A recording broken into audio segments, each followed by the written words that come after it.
Баршаңызға қайырлы күн достар. Бүгін мен сіздермен ерекше пирогтың рецептісімен бөлісетін боламын. Яғни дәл осы асқабақтан жасалатын нағыз күздік пирог. Міндетті түрде видеоның соңына дейін қараңыздар және каналыма тіркеліп, қоңыраушаны басуды ұмытпаңыздар.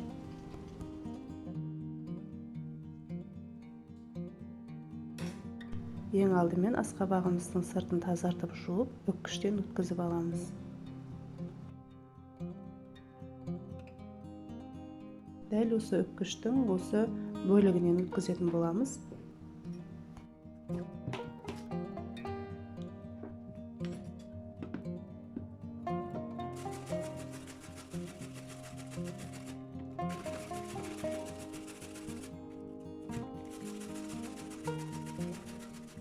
Мінекей асқабағымызды үккіштен өткізіп алдық. Оны шетке қоя тұрамыз да енді массасын әзірлейтін боламыз. Таза ыдысымызға 3 түйір жұмыртқаны жарып араластырамыз.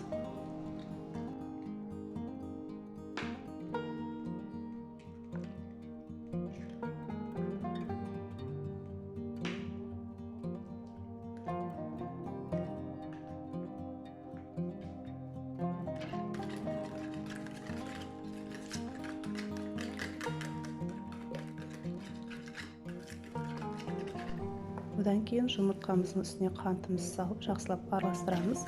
Яғни жұмыртқаның түсі ағарғанша араластырамыз.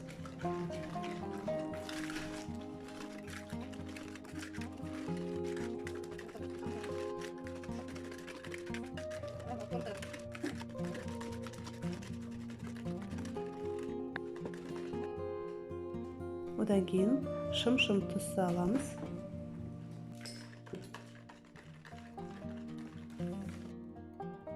Содан соң сұйық май құямыз.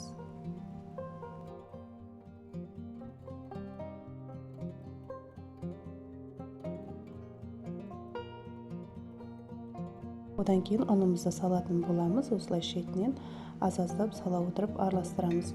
Ұндарымыз міндетті түрде електен өткізілу қажет.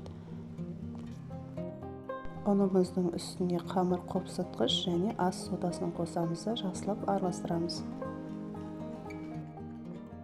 Осы қолданып жатқан рецепттің барлық мөлшерін төмендегі описание бөліміне жазып қалдыратын боламын.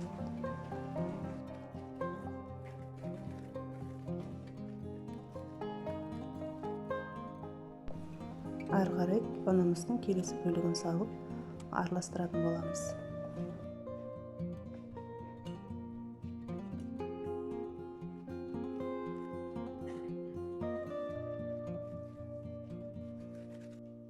Біздің массамыз дайын. Енді үстіне жаңағы үккіштен өткізген асқабағымызды қосып, жақсылап араластырамыз.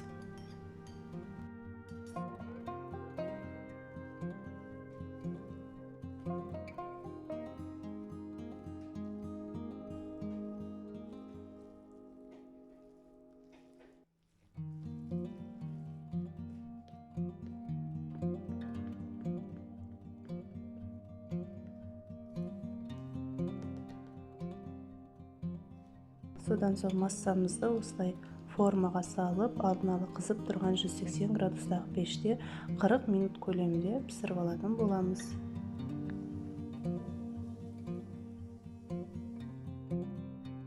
Мінекей достар, біздің пирогымыз пісіп шықты.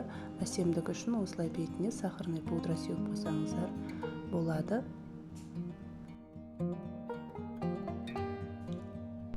Дәл осы рецептпен міндетті түрде жасап көріңіздер.